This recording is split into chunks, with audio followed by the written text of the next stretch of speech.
Friends, welcome to my ध्वजा। मेरा बच्चा ब्रेस्ट फीड करते समय क्यों रोता है, चिड़चिड़ करता है, कभी ठीक से नहीं पीता है, तो मैं कंफ्यूज हो जाती हूँ। तो इसके लिए क्या कोई सोल्यूशन है, क्या चीज़ें हम लोग को ऑब्जर्व करनी चाहिए, ये जानेंगे आज के पर्टिकुलर वीडियो में। याद रखिए ऑल ऑफ यू, हम लोग ये नया सेगमेंट कर रहे हैं, माय बेड टाइम सेगमेंट। ऐसे कुछ क्वेश्चन जो लोग मुझे पूरे दिन में पूछते हैं, जिसके जवाब मैं इस पर्टिकुलर सेगमेंट में देती हूँ। तो आज हम लोग एक बहुत क्रूशियल सवाल का जवाब जानेंगे। तो चलिए जवाब शुरू करते हैं। सबसे पहला और बहुत ज़्यादा इंपॉर्टेंट चीज़, मेरा बच्चा ब्रेस्ट फीड के समय रोता है या चिड़चिड़ करता है। आपको ये ऑब्जर्व करना बहुत ज़्यादा ज़रूरी है कि बच्चा ये कर कभी रहा है। लाइक ब्रेस्ट फीडिंग शुरू होने से पहले, या breast feeding just breast feeding के लिए लिया और पहले 2 से 4 मिनट में, या तो फिर ब्रेस्ट फीडिंग के इन बिटवीन या एंड में। तो ये अगर आप लोग ऑब्जर्व करोगे तो हम लोग को ये जानना बहुत ज़्यादा आसान हो जाएगा कि एग्जैक्टली वजह क्या है बच्चे की रोने की। और जब भी हम लोग को एग्जैक्ट वजह पता चल जाएगी, उसके ऊपर करेक्शन करना भी हम लोग के लिए उतना ही आसान हो जाएगा। चलिए सीक्वेंस में जाते हैं। अगर आपको लगता है कि आपका बच्चा एकदम स्टार्टिंग में ही, जब भी आप लोग ब्रेस्ट फीडिंग के लिए ले रहे हो तभी बहुत ज़्यादा रो रहा है, तो उसकी एक सबसे इम्पॉर्टेंट वजह हो सकती है कि बच्चा शायद से ठीक से लैच ही नहीं कर पा रहा है। माइट बी आपका पोजीशन, बच्चे का पोजीशन, बच्चे के माउथ का जो प्रॉपर एंगल सेट होना चाहिए ब्रेस्ट पे, वो हो ही नहीं रहा है। अगर आप लोग को ऑब्जर्व होता है कि हाँ श्रेया, मेरा बच्चा स्टार्टिंग में बहुत ज़्यादा रोता है, तो फिर आप लोग को किन किन चीज़ों का ख्याल रखना है। ब्रेस्ट को आप लोग एग्जैक्टली उस एंगल पे होल्ड करो जहाँ पे बच्चे के मुंह में ब्राउन एरिया प्रॉपरली जा पाएगा। दूसरा चीज़ प्लीज़ ऑब्जर्व करो, आपका ब्रेस्ट बहुत ओवर टाइट, एकदम कड़क नहीं होना चाहिए। बिकॉज एकदम कड़क अगर ब्रेस्ट है तो बच्चे के लिप्स ग्रिप नहीं पकड़ पाते हैं, फिसल जाते हैं, तो बच्चा बहुत चिड़चिड़ा हो जाता है और फिर प्रॉपरली खींच नहीं पाता। तो अगर बहुत ज़्यादा एंगॉज हो गया है, कड़क हो गया है, तो थोड़ा सा ब्रेस्ट मिल्क एक्सप्रेस करके उसको सॉफ्ट कर दो और फिर बच्चे को फीड के लिए लो। थर्ड थिंग, ऑब्जर्व कीजिए क्या बच्चा ओवर टायर्ड या ओवर हंग्री होने के बाद आप लोग ब्रेस्ट फीडिंग के लिए ले रहे हो। अगर आपको लगता है कि हाँ शायद से वजह हो सकती है, तो थोड़ा सा टाइम, थोड़े से बच्चे के क्यूज को समझने की कोशिश करो। और बच्चा ओवर हंग्री होने के थोड़ा देर पहले, लाइक 15-20 मिनट पहले अगर आप लोग बच्चे को फीडिंग के लिए ले लेते हो, तो फिर वो क्रैंकीनेस काफ़ी हद तक कम हो जाएगा। अगर आप लोग को लगता है कि नहीं, ब्रेस्ट फीडिंग के लिए हम लोग ले तो लेते हैं, बहुत अच्छे से लैच भी हो जाता है, एक करीब 2 से 5 मिनट के बाद बच्चा बहुत फजी होके रोता है ब्रेस्ट पे, तो उसकी वजह ये हो सकती है कि लेट डाउन होता क्या है, ब्रेस्ट में से दूध बाहर निकलना शुरू करना, उस प्रोसेस को कहते हैं लेट डाउन। तो कई बार 30 सेकेंड्स टू 60 सेकेंड्स बच्चा जब भी लैच करता है तभी एक्चुअली दूध आने लगेगा। बट कई बार बच्चे इतने ज़्यादा इम्पेशेंट होते हैं कि बच्चों को तो वो करने के लिए भी उनके पास टाइम नहीं, बस मुंह लगाया कि दूध आना चाहिए। तो अगर इसके लिए बच्चा रो रहा है कि बच्चे में वो 60 सेकेंड्स का भी पेशेंस नहीं है, तो फिर बच्चे रो सकते हैं। तो उसके लिए आप लोग एक आइडिया कर सकते हो कि बच्चे को ब्रेस्ट फीडिंग के लिए लेने से पहले थोड़ा सा हैंड एक्सप्रेशन या थोड़ा सा पंपिंग कर दो, ताकि वो लेट डाउन हो जाए और फिर आप लोग बच्चे को ब्रेस्ट फीडिंग के लिए लो, ताकि वो जो बच्चे का इनिशियल इम्पेशेंट वाला रोना है, तो वो हम लोग थोड़ा सा कंट्रोल कर सकते हैं। नेक्स्ट वजह, अगर ब्रेस्ट फीडिंग के लिए लेने के कुछ समय बाद बच्चा रोता है कि too much overflow of the milk. अगर बच्चे ने जस्ट मुंह लगाया और बहुत सारा दूध सडनली मुंह के अंदर अगर पोर हो जाता है, तो बच्चे बहुत ज़्यादा अनईजी हो जाते हैं। फिर अनईजी होके फिर बच्चे लैच नहीं कर पाते, बहुत रोते हैं, फजी हो जाते हैं। तो ये थोड़ा उल्टा कंडीशन है जो मैंने पहला बताया उससे।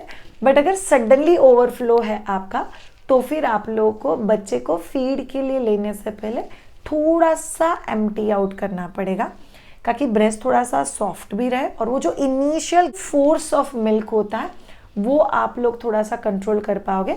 और फिर जब भी आप लोग बच्चे को लोगे तो बच्चा बहुत अच्छे से ले पाएगा। दूसरा एक आइडिया आप लोग अगर कर सकते हो, तो अगर बहुत फोर्स से दूध आ रहा है तो आप टी होल्ड कर सकते हो। T hold is basically breast को होल्ड किया, थंब को प्रेस करके थोड़ा सा नीचे का हिस्सा ऊपर उठाना, जैसे इसको प्रेस किया और थोड़ा सा नीचे का हिस्सा ऊपर की तरफ उठाना। तो इससे भी जो दूध का फोर्स मुंह में जा रहा है वो सेंटर पे नहीं जाता है, थोड़ा सा ऊपर की तरफ जाता है, तो वो बच्चे को वो फ्लो मैनेज करने में बहुत ज़्यादा हेल्प करता है और बच्चा उसको अच्छे से गल्प कर पाता है। तीसरी वजह ये हो सकती है कि निप्पल का एग्जैक्टली डायरेक्शन किधर है। कई बार अगर निप्पल का डायरेक्शन जो है वो मुंह के सेंटर की तरफ है, या कई सारे मदर्स नीचे की तरफ अगर पॉइंट करके निप्पल देते हैं मुंह में, तो बच्चा ठीक से पी ही नहीं पाता। तो इनिशियली तो लैच हो जाता है लेकिन वो सक नहीं कर पाता है, तो वो इरिटेट होने लग जाता है। तो फिर आप लोग को ध्यान रखना है, जब भी आप लोग निप्पल और ब्राउन एरिया बच्चे के मुंह में देते हो तभी इस हिसाब से ब्रेस्ट को पकड़ना है कि ये जो निप्पल है उसका डायरेक्शन अपर पैलेट की तरह होना चाहिए। अपर पैलेट की तरफ अगर उसका डायरेक्शन है तो निप्पल जैसे अपर पैलेट को डायरेक्ट करता है तो बच्चे को लैच करने में बहुत ज़्यादा आसानी हो जाती है और बच्चे कंफर्टेबली फीड कर पाते हैं। नेक्स्ट वजह, इनिशियल टाइम्स में अगर बच्चा रोता है तो माइट भी आपने जैसे बच्चे को लिया हुआ है, बच्चा का पोजीशन वेल सपोर्टेड नहीं है। मतलब बच्चा अगर पकड़ लिया मुंह में और बच्चा कॉन्स्टेंटली नीचे नीचे फिसल रहा है तो बच्चे का यहाँ से ग्रिप छूट जाता है, तो उसकी वजह से भी बच्चे बहुत ज़्यादा क्रैंकी हो जाते हैं। नेक्स्ट, अगर आप में से किसी को लगता है नहीं श्रेया मेरा बच्चा इनिशियल फीडिंग तो बहुत अच्छे से करता है, फिर ब्रेस्ट फीडिंग सेशन के बीच में से ही सडनली बहुत रोता है, वो एक वजह हो सकती है। अगर आपका बच्चा बहुत ज़्यादा ब्रेक्स ले रहा है, जैसे हम लोग बोलते हैं लेज़ी, जो ब्रेस्ट फीडिंग करते हैं बच्चे थोड़े से आलसी हो जाते हैं, फीड करते करते सो जाते हैं, फिर वापस मतलब ब्रेक ले लेके दूध पीते हैं। उस चक्कर में क्या हो जाता है, वो बहुत ज़्यादा एयर गल्पिन कर लेते हैं जिसकी वजह से उनको कॉलिकी और डिस्टर्बेंस फील होता है। तो ऐसे समय उनको बीच में से खड़ा करके थोड़ा सा बर्पिंग के लिए गैप देना, माइट भी वो बर्पिंग नहीं करेंगे बट एटलीस्ट उनको अपॉर्चुनिटी देना कि अगर उनको कुछ गैसेस का तकलीफ हो रहा है तो वो पास कर दे, तो उससे उनको बहुत ज़्यादा हेल्प हो जाती है। अगर आपको लगता है in between the session supposedly वो राइट ब्रेस्ट पे फीड कर रहा है, फीडिंग बहुत अच्छे से चल रहा था और सडनली वो लोग रो रहे हैं, might be at that moment उस ब्रेस्ट का फ्लो अगर उतना नहीं है या जितना बच्चे को चाहिए था उतना उसने पी लिया है, एंड नाउ आप बीच में बच्चे को खड़ा करके फिर बच्चे को दूसरे ब्रेस्ट पे थोड़ी देर के लिए फीड करवाने का कोशिश 100% कर सकते हो, जिससे भी बच्चे का इन बिटवीन जो रोना है वो काफ़ी हद तक सेट हो जाएगा। अगर आपको लगता है कि बच्चा फीडिंग सेशन के एंड में रोते रहता है या फजी हो जाता है, एक वजह यह हो सकती है कि बच्चे को निप्पल के साथ पैसिफायर की तरह खेलना था और आप लोग खेलने नहीं दे रहे हो। तो अगर ऐसी वजह आपको लगती है कि श्रेया फीडिंग बहुत अच्छे से है, पी काउंट बहुत अच्छे से है, बच्चे का रूटीन भी बहुत अच्छे से चल रहा है और बच्चे का वेट गेन भी बहुत प्रॉपरली है, मतलब ब्रेस्ट मिल्क सप्लाई भी ठीक है, फिर भी बच्चा एंड में क्यों रोता है, तो माइट भी बच्चे को फीडिंग के एंड में थोड़ा सा पैसिफायर की तरह खेलना अच्छा लगता है।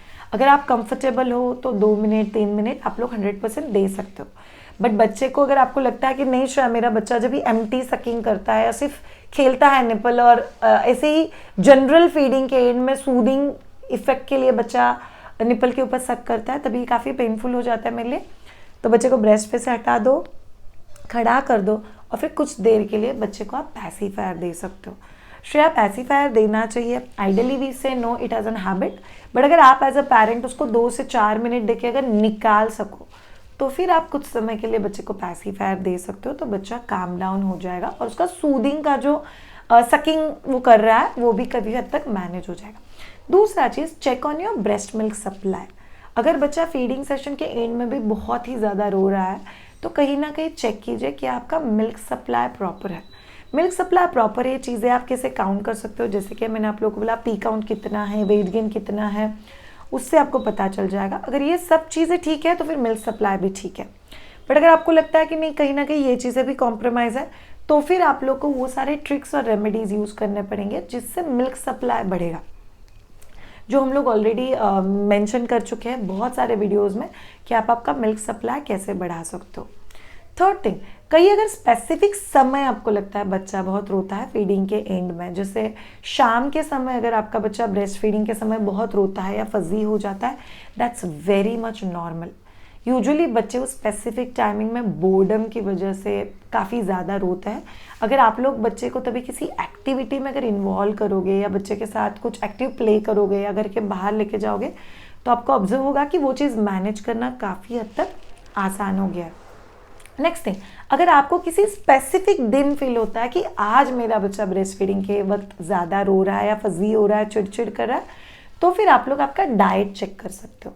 जैसे कि ऐसी चीज़ें जिससे आपको कॉलिक या गैसेस का तकलीफ होता है। कई बार बच्चों को, अगर आप लोगों ने कोई जंक फूड खाया है या बेकरी आइटम खाया है या टू मच दूध लिया हुआ है, इससे भी बच्चों को कभी कभी तकलीफ हो सकता है। तो मैं ऐसा नहीं कहूँगी कि सारी चीज़ें साथ में बंद कर दो, बट ऑब्जर्व करो कि आपने क्या इसमें से कुछ खाया था जिससे आपको तकलीफ होती है। अगर खाया था तो उस चीज़ को अवॉइड करो 2-4 दिन के लिए। ऑब्जर्व करो, मोस्टली आपका बेबी सेटल हो जाएगा। नेक्स्ट थिंग, प्लीज़ ऑब्जर्व करो क्या बच्चा ओवर टायर्ड या ओवर स्लीपी है। अगर आप बच्चे को बोलो कि नींद और खाने में से बच्चा क्या चूज़ करेगा, तो बच्चा पहले नींद चूज़ करता है फिर खाना।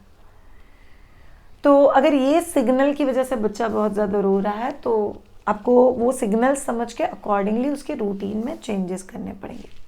लास्टली, क्या आपको ऐसा लगता है कि श्रेया बच्चे का ग्रोथ स्पर्ट आई थिंक हो रहा है? ये हम लोग को कैसे पता चलेगा? यस, ग्रोथ स्पर्ट के आसपास बच्चे जनरली ज़्यादा फीड करते हैं, थोड़े से चिड़चिड़े होते हैं, थोड़ा सा ओवर डिमांड करते हैं, थोड़ा सा क्लस्टर फीडिंग करते हैं। तो ग्रोथ स्पर्ट जब भी उनका होता है तभी ये सब चीज़ें बहुत ही नॉर्मल है। यूजुअली 2 वेज में आप ग्रोथ स्पर्ट ऑब्जर्व कर सकते हो। हम लोग बोलते हैं 3 का टेबल, जैसे 3 दिन, 6 दिन, 9 दिन, 12 दिन, 3 हफ्ते, 6 हफ्ते, 9 हफ्ते, 12 हफ्ते। उसके साथ हम लोग बोलते हैं 3 महीने, 6 महीने, 9 महीने, 12 महीने। ये बहुत ब्रॉडर पर्सपेक्टिव में है, but specially initial 40 to 60 days में आप लोग ऑब्जर्व करोगे कि उनके कुछ कुछ मेजर ग्रोथ स्पर्ट होता है 7 से 10 दिन के बीच में, उसके बाद 2 से लेके 4 हफ्ते के बीच में, से लेके 6 हफ्ते के बीच में, फिर उसके बाद 3 महीने, 6 महीने, 9 महीने, 12 महीने। तो अगर ग्रोथ स्पर्ट के आसपास आपको लगता है कि बच्चा ब्रेस्ट फीडिंग के समय बहुत ही ज़्यादा रो रहा है, तो फिर आप लोगों को वो बहुत पेशेंटली लेना चाहिए, बिकॉज ये बच्चे के लिए बहुत ज़्यादा पॉजिटिव चेंज है। एंड लास्टली, अगर आपको लगता है कि श्रेया बच्चा माइट भी बीमार है, पेट में दर्द है, सर्दी खांसी जुकाम लग रहा है, इसीलिए रो रहा है, तो फिर आप लोग एक बार रिस्पेक्टिव पीडियाट्रिशियन से चेक कर सकते हो कि क्या बच्चे का नोज तो ब्लॉक नहीं है, क्या बच्चे को इरिटेशन तो नहीं हो रहा है, क्या बच्चे को कहीं डाइपर रैश तो नहीं है। इन सब जो बेसिक चीज़ें बच्चों में पाई जाती है, उसकी वजह से भी कई बार बच्चा ब्रेस्ट फीडिंग करते समय रो सकता है। तो ये सब चीज़ें ऑब्जर्व करो, ये सब चीज़ें आपको हेल्प करेगी टू रीच द पॉइंट कि बाबा इसकी वजह से बच्चा रो रहा है, और वजह पता चल गई तो सोल्यूशन को अप्लाई करना अपने लिए बहुत ज़्यादा आसान हो जाता है। So thank you so much all of you parents, new parents, ये पर्टिकुलर वीडियोस देखने के लिए। अगर आपको हमारे वीडियोस अच्छे लग रहे हैं तो चैनल को सब्सक्राइब ज़रूर करना, लाइक करना, और कमेंट बॉक्स में लिख के हमें ज़रूर बताना आपको पर्टिकुलर वीडियो कैसा लगा। Have a great time and bye.